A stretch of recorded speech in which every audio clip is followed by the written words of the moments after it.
My name is Andy Cahan, and I am very pleased to welcome back our two guests this evening.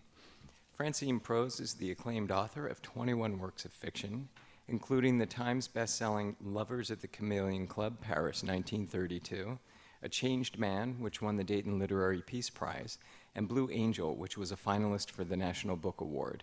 A former president of PEN American Center and the recipient of a Guggenheim Fellowship, Prose has also written 8 nonfiction works, including Anne Frank, The Book, The Life, The Afterlife, and the contemporary classic Reading Like a Writer. I think she was here for every one of those books except Blue Angel, but there is an angel theme going on as a subtext through these two writers tonight. Her new novel, Mr. Monkey, was described in today's Times as gorgeous and bright and fun and multifaceted, carrying within it the geological force of the ages. Kathleen Shine, who was the reviewer, went on to call the book Jacobian. It's that funny, it's that sad, it's that deceptive and deep. I think something similar could be said of Rabih Alameddina's last book. An Unnecessary Woman was a finalist for the National Book Critics Circle Award and the National Book Award, and was described in the LA Review of Books as a paean to the transformative power of reading. In addition to authoring several other novels and a collection of short stories, Alameddine was the recipient of a Guggenheim Fellowship. He has also had solo gallery exhibitions of his paintings on 3 continents. In his new novel, The Angel of History, a gay Middle Eastern man reflects on the defining events of his life during a night in a psych clinic waiting room. Please welcome Rabih Alameddine. I'm going to read two different segments from the book. The only thing you really need to know is that the narrator is talking to his lover, who has been dead for about 20 years. The beating of your heart kept me awake one night. For months after you died, I saw you everywhere, heard your voice, sonorous, throaty, reverberating in my ear. I wasn't crazy. I knew you were dead. I buried you after all. I burned you, cremated you. But I kept seeing you, doing dishes in the kitchen with your back to me. I'd call you as you stacked each plate in our plastic dish rack, but you didn't look back, and then you were gone in a flash, and I was left with nothing, not even an after-image. I didn't mistake you for anybody. I never saw you in a crowd thinking someone else was you. No, it was never like that. I saw you in the hallway, in our hallway, under the Turkish lamp you brought back from Istanbul when you were there so long ago. Remember the trouble they gave you at customs for a $20 lamp? And when you emerged from the swinging doors, you were furious. I kept telling you to calm down, but you wouldn't. You went on and on because you were angry and you were an American and you could ruffle feathers at airports. While I was alive, I loved you while you were alive, and I loved you still, but I forgot for a while. Forgive me. I couldn't obsess about you all the time, so you disappeared as if I bleached my memory.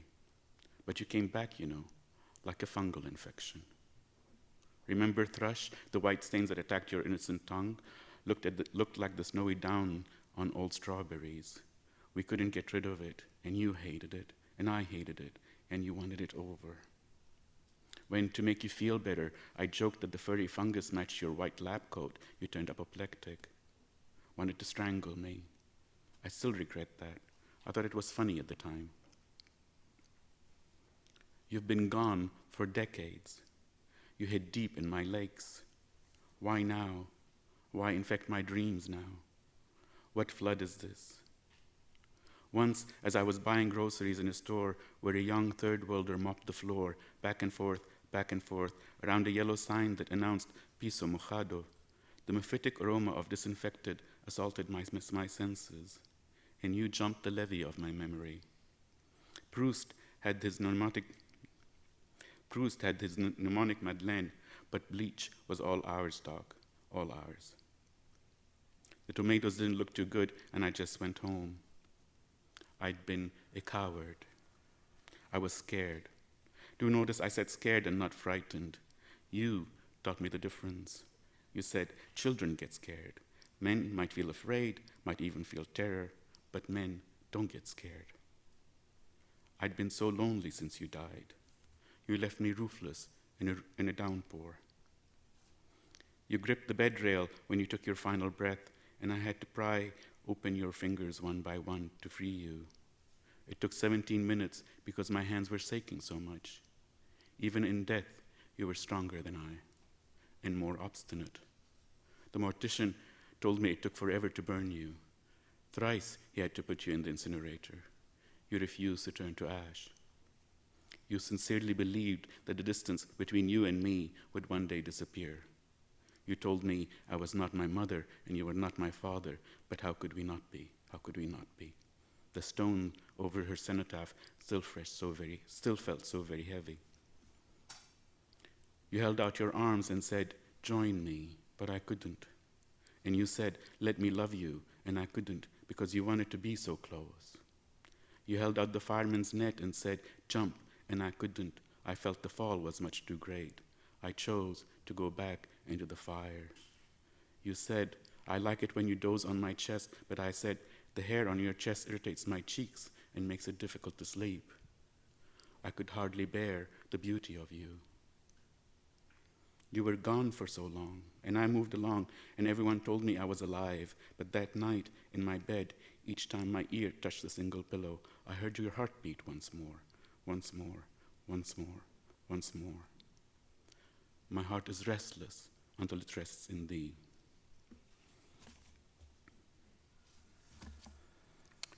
So one more. And this is called The Whorehouse. And I'm glad there's no children here.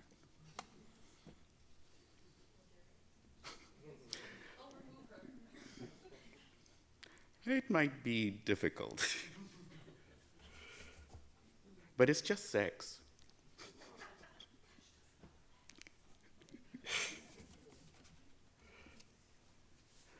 High above, in the great altitude of dense Sana'a, you could hardly breathe. But I found it more open than the open spaces of the rest of the country. A city boy I was, like most faggots before me. Even as a child, I knew I did not fit in beautiful, bucolic Yemen, its mountains or plains, its deserts or beaches.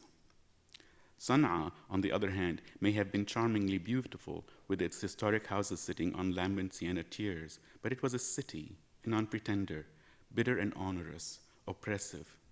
So, of course, it felt more natural to me. It was as old and as ancient. It was old as well as ancient. The imamate had kept modernity at bay for generations. We did not stay long, but I believe I would have survived there, could have. We arrived in a rickety van covered in dust and sand and soot, whose driver, a weather-wrinkled young man sporting a proud mustache dyed with henna, was forced to jam a screwdriver between the glass and its rubber molding to keep the window ajar. We disembarked in the city with few possessions: the clothes on our back, a most colorful satchel, and my mother's well-functioning vagina. A question here, a whisper there, a lowering of shy eyes, a gasp of surprise, one of delight, a nod in a general direction, a pointed finger, and within minutes of setting our tattered flat-heeled slippers on the city's soil, she was knocking on a pinkish-brown door. I remember every detail of that door, with rows of pomegranates carved into its hardwood, its central jamb studded with tarnished bronze pins that needed a good scrub with lemon and coarse sea salt to regain their luster, a knocker through which you could hang a dish towel. I remember every aspect of the house and its eccentric decor. The windows framed by white arches, the indoor fresh fountain, the cupolas above the corridors, all inlaid with small black stones held together with a cement made from white lime. I don't remember much about its inhabitants, a number of Egyptians, army men, engineers, politicians and advisors, evangelists in the recent beliefs, new converts to socialism, pan-Arabism, and buying sex on the cheap. Of course, what had What may have been a tiny amount of money to the men was abundance to my mother. She offered her charms earnestly and diligently, and luckily for us, another woman visiting the house took a quick fancy to her and to me. Auntie Badia did not care much for Sana'a or anything it had to offer.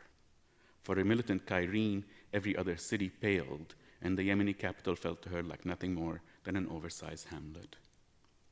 She did not wish to spend a second more than she had to outside her beloved Cairo. She had come to work with 2 other women, and she intended to leave Sana'a, the troops, and the 2 women behind as soon as she made enough money. 3 weeks after we arrived, 3 weeks after my mother had rediscovered her popularity, Auntie Badia offered her the opportunity of a lifetime. Come with me to Cairo, work in our house, become acclaimed by real gentlemen for a change, and you don't have to veil your face outdoors. You can wear whatever you wish. It is most modern. In Cairo, God wipes the tears of his children's faces. We hardly had time to unpack the one colorful satchel before we were crossing the Red Sea in a rickety boat covered in dust and salt and engine soot. After the great modern city, we went to Auntie Badia's house. Faulkner once said that the best job ever offered to him was in a brothel, that it was the best milieu for an artist to work in. Baudelaire agreed, of course, and I learned about poetry in the whorehouse. My mother, with me in tow, was welcome probably for the first time in her life. Being pretty, kind, generous, she was well liked by both the establishment and its customers. Being delusional, slightly unhinged, and indiscreet romantic, she fit right in with the rest of my aunties. She finally found a home. If you ask me, those were the happiest days of my life. Hard to believe, I know. We lived in a house with other women who came in all colors and cultures, like the brothel's furniture, came in all shapes and sizes. My lovely aunties, short and tall aunties, white and black, voluptuous and boyish, Egyptian, Ethiopian, Uzbek, Indian, Yemeni.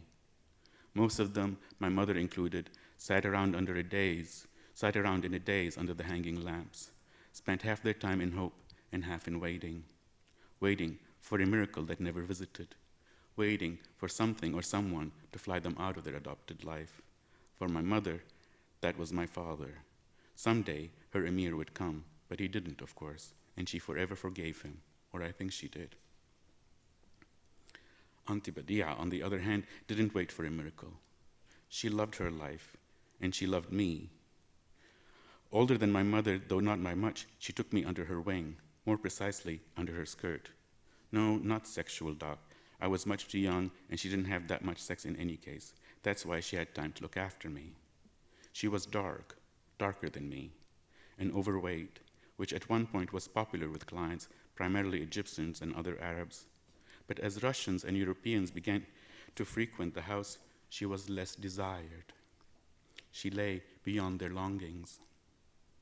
Though she went through the prescribed motion every evening, it was merely gesture, a performance for performance's sake.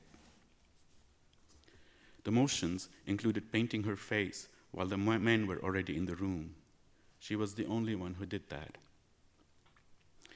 About 1 hour after evening prayers, she descended the unbanistered stairs into the salon, displayed herself on a Duchesse Brisée whose bright canary yellow color clashed with every single thing in the room, except for the cage canary that rarely sang if there were more than 2 people around. Once completely comfortable, her hair proportionally distributed around the unusual chaise longue, a Rubenesque odalisque, Auntie Badia languidly applied her makeup, none of which was store-bought. All natural, organic even. Crushed fruits and berries were the lipstick. In a small wooden bowl, she mixed galena and other powders for the kahal before her rapt audience, outlined her eyes with a pencil-shaped stick of ivory. European men, Eastern and Western, were not the only one dazzled by the theater. Americans soon joined them. And I, too, stood mouth open, eyes wide, nostrils flaring, enraptured by the beauty and ignored by the men. I mention your countrymen, Doc, not to make you feel terrible, but for whatever reason, They visited us in disproportionately large numbers, and truly, pleasing them became the main thrust of our establishment. They always overpaid, and because of their lumpen tastes, they weren't difficult to please. Your people and the Europeans loved watching Auntie Badia, were mightily entertained, made sure to arrive early whenever they were bringing a newbie, so he could witness her great art. But when it came time to withdraw into the private rooms, they directed their buzzard eyes. They chose to fuck my mother. They sure did. She was younger, prettier, drank Pepsi and 7-Up, blushed easily, covered her mouth when giggling, and had just the right touch of non-threatening exoticness. Just a tad. Isn't that also why you liked me, dog? My tad of exoticness? Since my mother was busy most of the time, Auntie Badia took care of me. You would think that at some point, a younger model would have replaced her, someone who would have been able to provide the house with a steadier and plumper income. But you'd be wrong. Irreplaceable she was. Auntie Badia spoke passable pimp in a few languages, including English. Idiosyncratic she was. Those American men loved being around her, found her amusing, if not fuckable. An outstanding cook. Whenever she approached a stove, God's stomach would begin to rumble. She had a wonderful sense of humor, a lightness of heart, an infectious love of a good joke that I've never seen replicated anywhere in the Western Hemisphere. Whenever she told a joke, mountains craned their necks and leaned in, not wishing to miss a punchline. Soon after Auntie Badia finished painting her lady face, she'd joke with the customers. Ruckus and raillery and merriment in broken English, goad the undecided into choosing the right girl for his next orgasm, and sit me on her lap, well, on her thigh, since she was usually odalisking.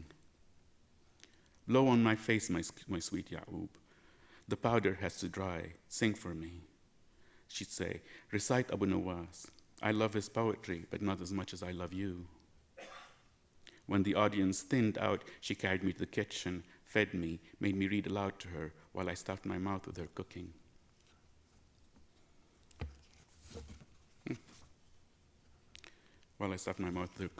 Poetry. Light puerile rhymes at first, quite more adult as I grew up, but always rhymes. Arabic poetry always rhymed. She put me in her bed, and I slept long before my mother finished satisfying for the night.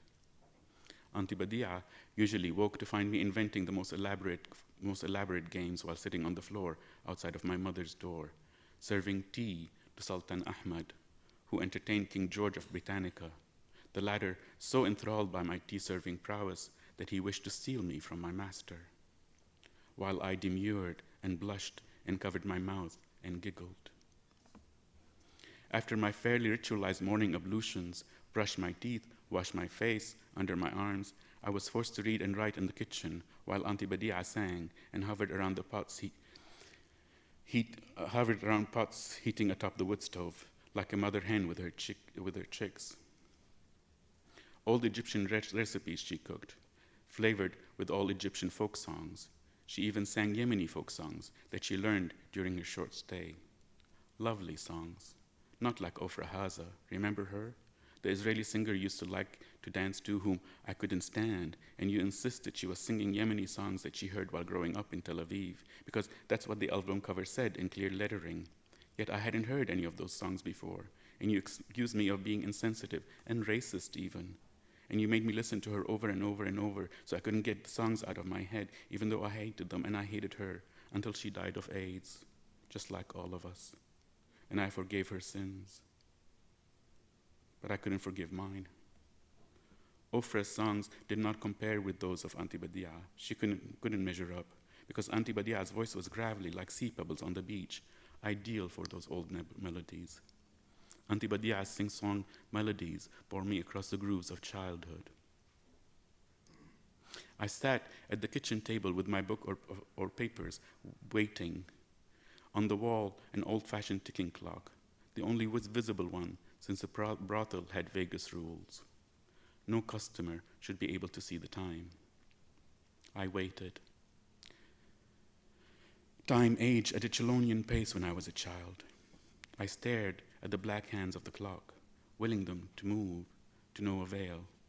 and I would count to agonizing infinity and back and look up, and barely a minute had passed. I remember the clock, round, the size of a salad dish, Arabic numbers on a subdued light gray and oyster-colored background. I remember the pages in front of me, writing the alphabet slowly, the aleph, the standing line, trying to make it fit within the predetermined boundaries, and glancing up at the clock once more and again, understanding that my mother had not woken up. My aunties would stare awake one by one, come down for the late lunch, and my mother would always be the last, always the last. She would be happy to see me, ruffle my most unruffable hair, but she wasn't a day person, and it would take her a few hours to regain full cheerfulness. Her jalabiya was puce. I still see it so clearly, Doc. Puce is a French word for flea. It is the color of bloodstains, and Marie Antoinette's favorite because if you squashed a flea on it, you couldn't see the stain. But even though the whole house certainly had its shares of fleas, I doubt my mother ever considered the connection. She rarely considered much else than what was directly in front of her, which was where I tried to be. I buzzed around her like a hummingbird around its zinnia. Look at me, look at me. Her head was usually down. Hair covered her face. She would grunt, hum, uh-huh, and yes to everything I said, until she stabbed my heart with an enough now, or can't you see I'm tired? I would slouch and begin my second phase of waiting until she recovered and bloomed. Slowly, she perked up and began to smile. And as soon as she was able to pay me some mind, the muezzin's call would echo from the masjid 4 streets away. Time for evening prayers, the only ones that the entire house observed. The prayer rugs unrolled. Auntie Badi'a owned the most intricate and my favorite, fine wool woven to depict a white mosque, its blue minaret topped by a delicate golden crescent. My mother's barely a step above a straw mat. The women all lined up facing toward Mecca, their forehead and noses pressed the rugs thrice, while I remained still behind the murmuring hive so as to not distract their humming hearts, promising devotion. I waited impatiently for the ritual to finish, hoping for a few seconds of attention, since the end of prayer was a time to get ready for work in the cycle. The eternal return. The men returned, my aunties preened, evening in full bloom. Auntie Badi'a descended the stairs, the laughter, the merriment. My mother left with a man, other couples paired up in rooms, and Auntie Badi'a showered me with adoration. What poem shall you sing for me this evening, she would ask. Take care of your Auntie Badi'a, who loves you most of all. She loved me, and she showed it. I loved her right back, but not enough. Not enough. Because even then, when the Austrian or Australian finished fucking my mother, when the Englishman had left a deposit in one illicit container or another, when the Russian returned to the lounge to wait for friends, to settle up his bill or gather his wits, then the American noticed me. I was there with Auntie Badi'a. Such a cute boy, the German, the Swede would say, so adorable. The man looked slightly less kempt than when he walked in, more sated. He exuded confidence, and I fucked your mother from every pore. He smiled at me, a smile stronger than destiny. Such a cute kid. Such a sweet boy. I loved Auntie Badi'a. I loved my mother, but I worshipped the man. I made him my religion. Thank you. I'm going to read from Mr. Monkey, my new novel. The novel began in the following way. I took my older granddaughter, who was about 5 at the time, to a children's theater production. And it was supposed to be this kind of light, it was a musical, a light comic musical. And within a few minutes, we both knew that we were watching a tragedy take place, mainly because it seemed clear that the budget for the musical was about 50 cents. So the costumes were falling apart, and the lights couldn't find the actors, so they would kind of creep across the stage. And about halfway through, my granddaughter, who's a very thoughtful, kind person, said to me, in what she thought was a very noisy moment in the play, she said, Grandma, are you interested in this? And it turned out to be a very quiet moment in the play. And everyone in the theater heard it. She was mortified. And of course I said yes, way too loud. So, in a way I was interested, although not for any reason that the actors would have wanted me to be. So, because it had occurred to me that none of the actors in the play had ever imagined that they were going to be wind up in a play like this. So I feel that this entire book was an effort not to have been lying to my granddaughter when I said I was interested. So I'm going to read you, I don't know if this is going to work because I've never done anything like this before, but each of the chapters is written from a different point of view, and it begins in the theater with the play, and then it just kind of spins out to one of the audience members, to the grandchild who's been to the play, to the teacher of the grandchild, to the guy who wrote the book on which the play is based, et cetera, et cetera. So, and all I knew was that at the end I wanted to bring it back to the play and the theater. So what I'm going to do is I'm going to read you just 1 or 2 pages from the beginning of 4 different chapters and try and make this make some kind of coherent sense.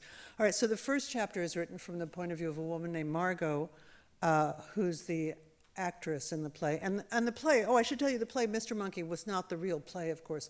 I invented Mr. Monkey, and it's a play about, it has a sort of slightly Curious George origin. Curious George, which I think is one of the most horrendous children's book ever written. And the play is about a woman primatologist who goes to Africa to study primates and is killed. But in the meantime, she's by poachers. She's defended this little baby chimpanzee and adopted it. And after she's killed, they send the baby chimp back to New York to live with her rich family as an adopted sibling. It's ridiculous. Who cares if it's children's theater?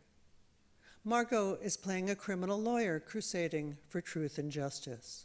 So, would someone please tell her where, in what deranged fashion universe, a defense attorney would appear before a judge in a rainbow Harpo Marx wig and an obscenely short, hobblingly tight, iridescent purple suit?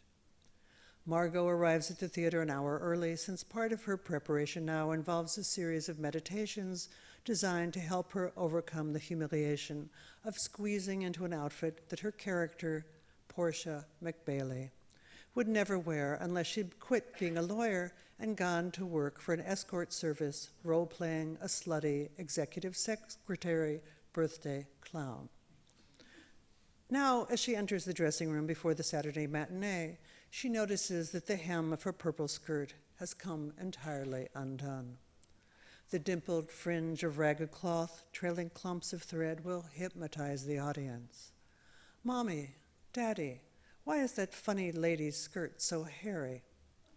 Margot counts off 10 deep breaths so as to repel any negative thoughts that might otherwise collect around Lakshmi, the overworked, underpaid NYU Drama Department graduate student who is the costume department.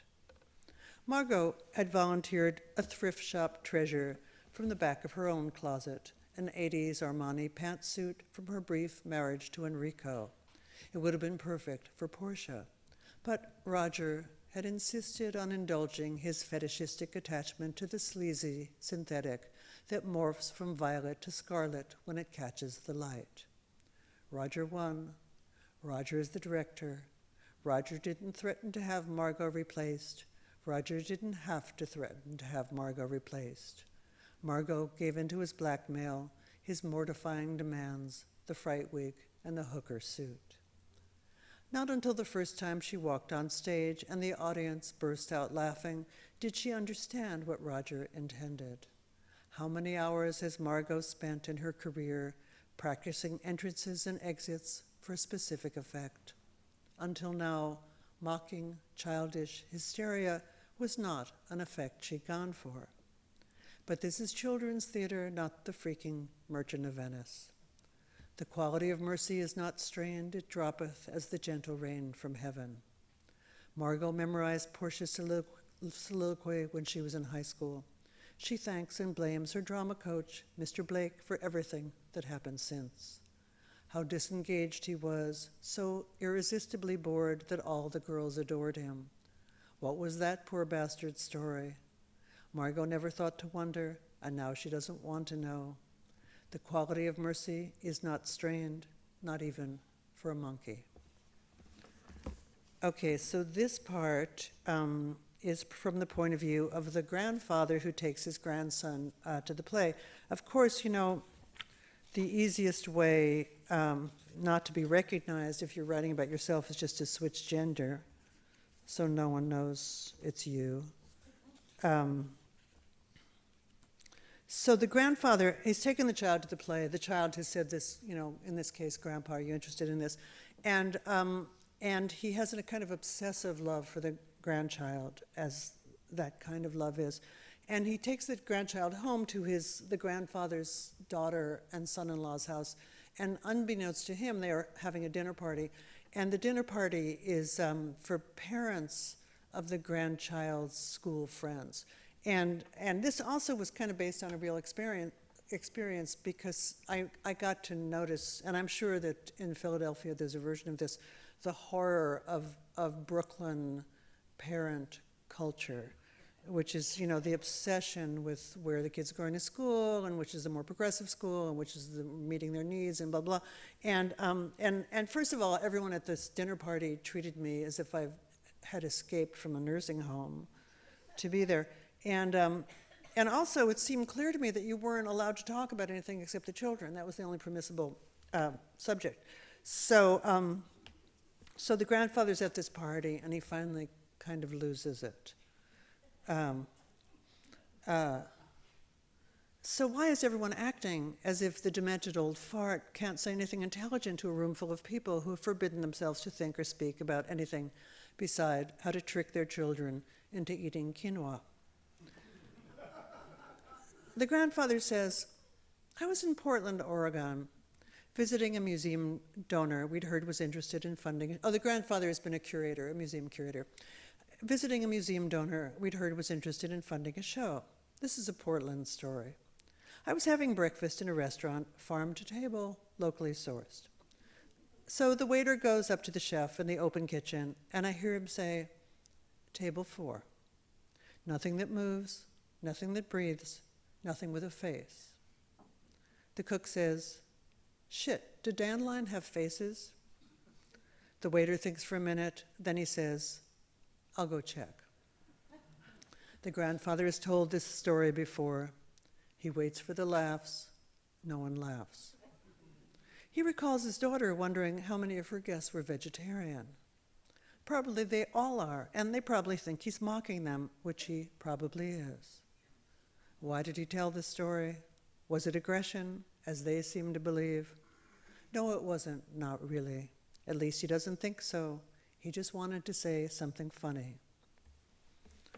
Okay, that's the grandfather. So then there's a section written from the grandchild's point of view, and the grandchild is in kindergarten, and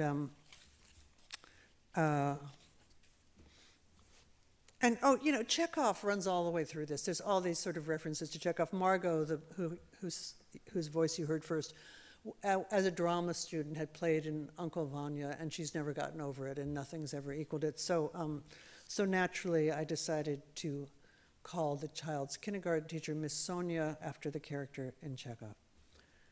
Miss Sonia has a dream. Miss Sonia dreams that a very large and threatening chimpanzee is sitting cross-legged on her living room floor. He's cradling a cardboard box in his lap and pulling out sheets of paper, tearing them up and flinging scraps into the air. His giggle is terrifying. His sharp incisors glisten with spit. In the dream, Miss Sonia knows that the pages are her poems, not the poems she wrote in college, but the poems she wanted to write and would have written had she not been accepted by Teach for America, and then, thanks to her mother's friend who works for the Board of Education, been hired to teach kindergarten at PS 39, one of the best public schools in Brooklyn, a job for which Miss Sonia feels grateful even in her dream. She awakes in a Xanax haze. Apparently it's morning, a bright sunny morning she has no idea where she is. All right, she's in her room, in her bed. She no longer wonders if she's becoming dependent on sleeping pills. She is dependent on sleeping pills. If only she could remember how a normal person falls asleep. She needs to close her eyes and watch the thoughts cascading like a deck of cards shuffled and thrown on the... What she really needs is to tell someone that she has a problem. Last week, she asked the children to describe their bedtime routines, mostly to find out if their parents read to them or not. Her attention had wandered as they prattled on about their electric toothbrushes and stuffed toys and pajamas, and then the room went still, and it was her turn. She'd said, "Every night I take a sleeping pill at 11 o'clock. If just one kid tells just one parent, and if that one parent tells the school, her teaching career will be over. And it won't help to explain that her harmless mini confession was a cry for help." Now Sonia knows why she had that dream. Yesterday in class, beautiful Edward, the new boy, told the class about Mr. Monkey, the musical. Sonia knew the plot. She'd read the book as a child. It was one of those books she'd never liked as much as her teachers did, though she'd never admitted it because it felt like a personal failure. All right, and this is the last chapter, which was the hardest to write. So Roger is the director, and everybody just hates him. I mean, everyone's just been dumping on him all the way through the novel. And I knew as the novel was reaching its end, I really had no idea how I was going to end it, but I knew that when I brought it back to the play, it was going to have to be through Roger. And I had to find a way to kind of redeem him and show what his heart was really and how different he was from what all the other characters were saying. So this is the beginning of Roger's story.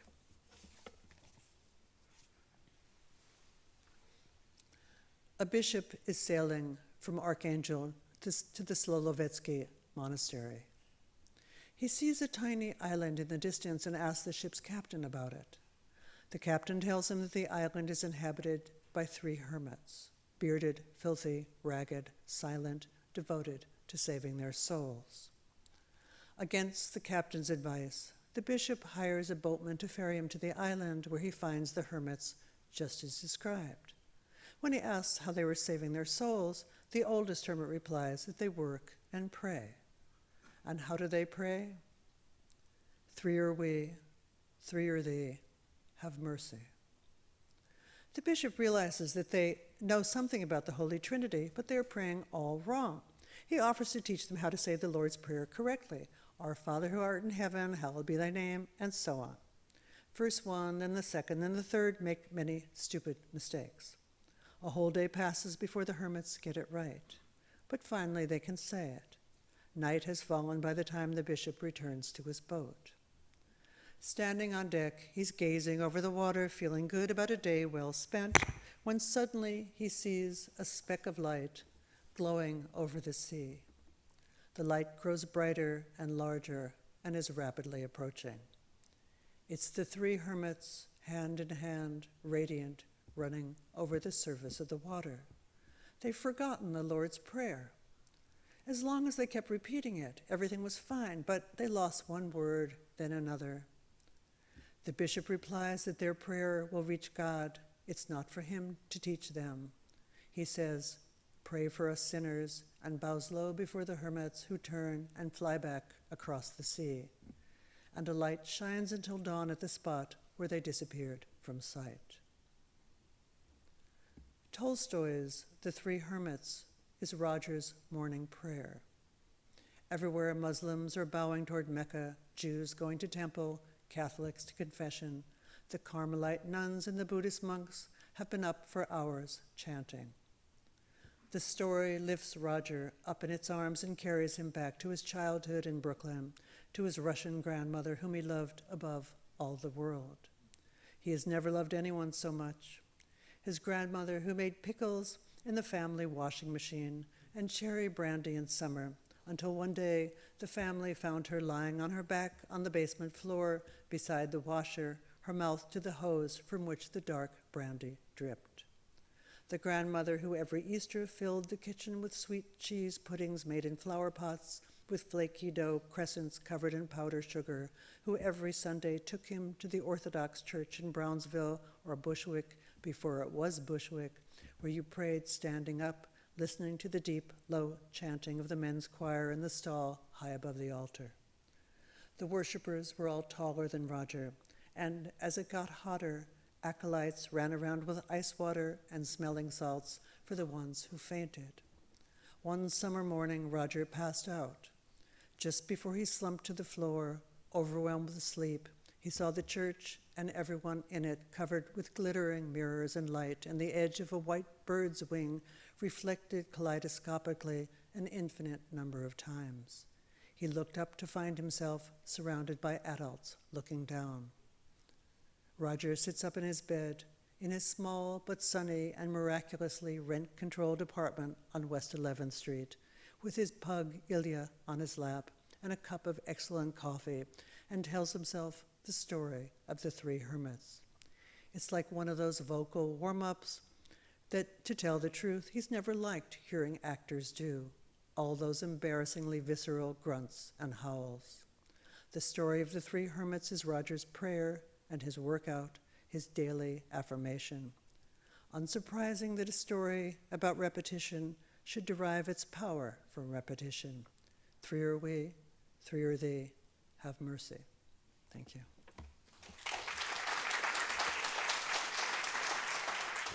Thank you, Rabih and Francine. I thought we'd start by continuing a conversation we had earlier backstage, and that is, both of your books are very funny in parts. And I wonder if you could both address this idea of the challenges of wrapping humor and fiction in the same package and sort of the necessity of that as well. Want to start? Sure. Actually, I don't find a problem with it. it's other people who have problems with it. One of the things that I'm interested in, and I brought up the subject because it's something that occupies my mind, how one uses humor, and every writer uses humor in a different way. What I'm interested in is why, for the most part, we consider humor as not serious in this country, whereas all the books that I usually like are tremendously funny. And particularly, we're talking Eastern European writers tend to tell the most horrible of tragedies in a very funny way. But 2-3 years ago, I asked friends online to list their favorite books. And it was their favorite funny books, and I called them like laugh out loud funny. And it was interesting to me how different the responses were from, shall we say, Western writers and Western friends and others. Like Woodhouse came out quite a bit, and I love Woodhouse. But Sasha Hemon said right away, The Master and Margarita, which is one of my favorite novels, but it's hilariously funny and a very, very serious subject. We don't get that often over here, and that's one of the things that I'm interested in. But also the uses of humor. I mean, for me, part of the trouble with dealing with serious subject, and we get that a lot in American literature, is it becomes cliche. It becomes sentimental.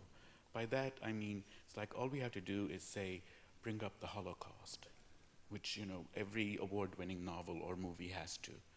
And we all have feelings about that. We know what they are. So what these books or these movies primarily do is they rely on pre-existing feelings about that. So how you penetrate and introduce new feelings is, one of the ways that is done is through humor, which you make it uncomfortable for a reader to see a disaster and has to laugh at it and then look at the silliness. So it basically penetrates defenses.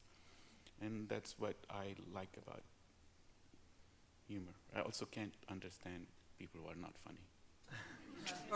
or get along with Or them get very along well. with them. It was Auden who said, sorry, that he doesn't know what he has in common with people, what they have in common, people he admires and likes. But the people he loves, they make him laugh. And yeah, that's me. Well, I think humor is what makes life bearable. And it's certainly what makes writing bearable, and it's what makes everything connected with writing bearable. And I mean, it's hard for me to understand why people can't take funny books seriously. I mean, no one, thank God, said to Shakespeare, you know, that part in The Winter's Tale where the bear comes running on the stage, like, you know, exit bear, bad idea. You know, or why Shakespeare's comedies, which can be very funny, they're great art. Or Jane Austen was extremely funny. But you know, one of the things we were saying earlier is we do live in a country with a history of Puritanism. So there's that feeling that things have to be serious. And also, I think it's gotten worse in a certain way. I mean, I had a couple of weeks ago, I teach a class at Bard College, a literature class, and it's called Strange Books. So I've just picked like the 15 strangest books I can think of. And we were doing Thomas Bernhardt's The Woodcutters, which is one of my favorite books. And I don't know if any of you know this book, but it's the whole book. A guy is sitting in a wing chair at a dinner party and just venting his rage at everyone at the party and blah, blah, blah. And my students were very upset by it, and because it was so not nice. It wasn't nice. The guy wasn't nice. And they were these wonderful, beautiful kids, but they've been raised to be nice. And it's part of, I think, gotten worse because, you know, the very correct and justified anti-bullying, you know, thinking Facebook bullying and so forth. But on the other hand, there's something so, what do I want to say, denying of reality in that insistence on niceness. I mean, I finally said to the kids, look, am I the only person in the room that's ever gone to a party and thought, I shouldn't be here, I hate everybody at the party? And the kids were going like, yeah, we know what you're talking about, but you're not supposed to say that. So this idea of there are things that you're not allowed to say, I think runs through the culture and again, keeps people from taking funny books seriously. And if you're not allowed to say it, Thomas Bernhard did say it. I know. And if you're not allowed to say it, it's almost irresistible to say it because you can't help it. I can't help it. I know. But I can't help it. But the other thing that's also important is there is this loss, in my opinion, of writers being provocative. I think that part of it might be the politeness. And for me, it's like half the fun of being a writer is making fun of people. And, you know, making fun of, I was talking about this. The difference between Eastern Europeans and, say, French writers or English writers or American writers is that for them, writing was a matter of life and death. And when it comes to life and death, there is nothing that eases the soul more than humor. So I find it just so funny that they could deal with the worst sort of situations in a funny way. I'm trying to remember the name of the Hungarian. I think it's Faludi, Georgi Faludi, who wrote an autobiography called My Season in Hell. And it was about being tortured by the Nazis first, and then the communists, and all his friends dying. And it's a comedy. Although it can go badly wrong, too. I mean, then when you think of, like, you know, I mean, that movie, the Roberto Benigni. Oh, God. I mean, it's, you know, because then you can have humor, except it's not that funny, and it becomes more sentimental than it was without humor. Well, the worst crime, actually, is unfunny humor. I mean, I think that's like the biggest and the worst crime is if you're actually not funny and you think you're being funny, and it's... Yeah, it's unfortunate. Why don't we change the topic a little? That wasn't funny. I like the idea of having the narrator reflecting from a psych clinic. Talk more about that. Okay.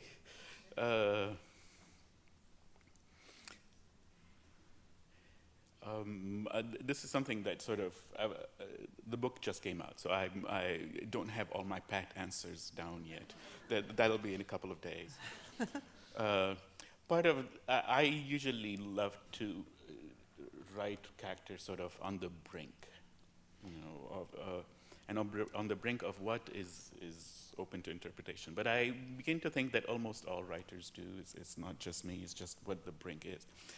In this case, when I started this book, I was furious. And I wasn't exactly sure what it is that I was furious about. Weird things like a drone attack would just throw me into a tizzy. All kinds of weird things. I volunteer with Syrian refugees in Lebanon, and then I went to Greece, and I practically had a nervous breakdown, over there. And I couldn't figure it out as to what exactly. I know, of course, the situation is terrible. Until all of a sudden, again, it started these dreams and these. I started seeing friends who died 20 years ago, and I don't understand why or when. And I realized how angry I was and still am. How angry, it's like all you have to do is go Nancy Reagan and I take out my knives. She seems like a saint by comparison to what we have now. Thank you. Yeah, like Mother Teresa. Honey, it's really funny when, with what we have now, we makes like Nixon look good, Reagan look good. It's like, whoo, Bush, my God, bring him back. Do we want to go down this road? No. Hello, thank you to both of you for your readings. This is for Francine Prose. I've read quite a few of your novels, but the one that really sticks with me is Blue Angel. And I just wonder if you could comment about that, like where you got the idea and just anything you care to say about it. Well, I do remember where I got the idea. I was having lunch with my then editors and publishers, and they said, well, what are you working on now? The wrong question to ask a writer. And because I wasn't working on anything, and I had no ideas. And it was like I heard a voice, and the voice said, oh, I'm going to do a version of the Heinrich Mann novel, Blue Angel, or the movie, but set in a college classroom. So I want to do a book about obsessive love and how destructive that can be. Believe me, I had no interest in writing about academic politics or political correctness or any of the things that people started talking about after the book came out. I really was just wanted to write about inappropriate, obsessive, train wreck love, and that's how Blue Angel started. But once I started going. Oh, and the other thing that had happened was that I had lunch with another editor who used to be my editor, and he was telling me why they couldn't do anything for my book, which actually was sort of a comic novel about the Holocaust. And he was saying, well, can't you write, a big multi-generational family novel? Then we could actually do something for you. And I said, well, I'll try. And the next thing I knew, I was home writing a book about a creative writing classroom in which a student is writing a story about some child, a young man, having sex with a dead chicken. And I thought, oh, well, this is not what this guy had in mind for me to do. But, there I was. It was, sorry. So that's how it began.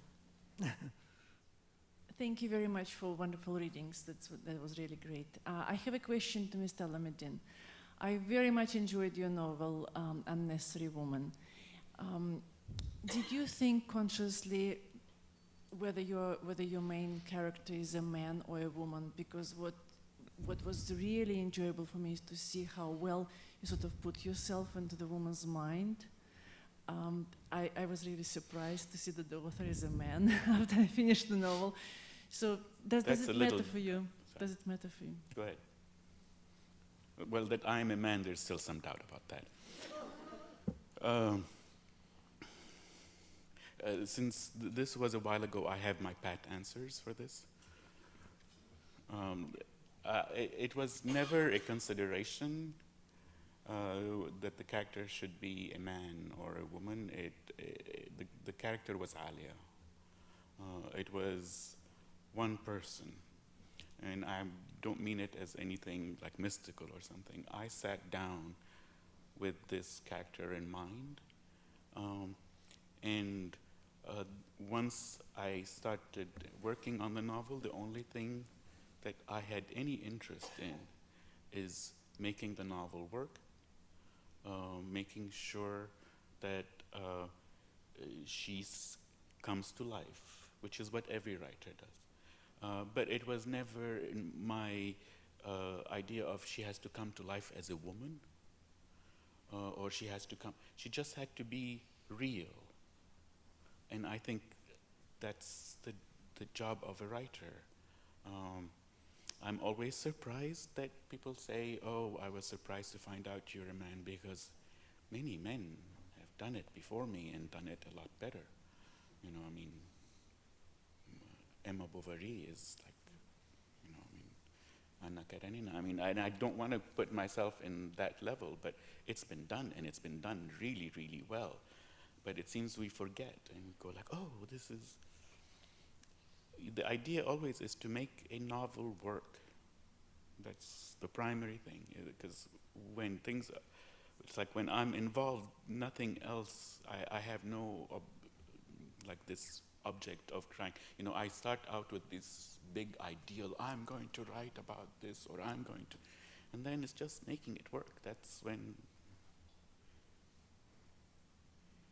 How does that dynamic work for you, Francine? You were talking sort of jokingly about just doing a little gender switch in order to protect the guilty. Well, that's our job.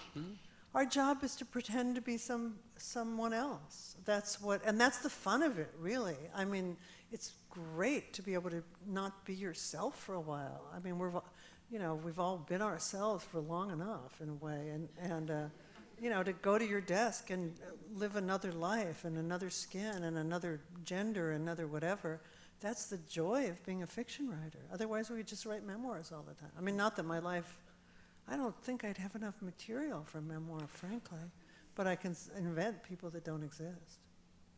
No, my favorite thing, because, and she said it, is that, you know, like when my first book came out, everybody thought it was autobiography, even though everybody in the book dies. When no one asked me if Unnecessary Woman was biographical, and the truth is, she's the closest to who I am of all of my characters. But because she's a 72-year-old woman, the association just isn't there. Whereas do a gay man, it's like, is that you? Which one are you? When did you die? This is also a question for Rabih. One of the things that I read that you wrote that always stayed with me was you said that living in San Francisco, you feel like you fit in, but you don't belong. And being in Beirut, you felt like you belong, but you don't fit in. Did I get that right? Kind of, yeah. And that really stayed with me. And I wanted to know how much being an outsider affects your writing.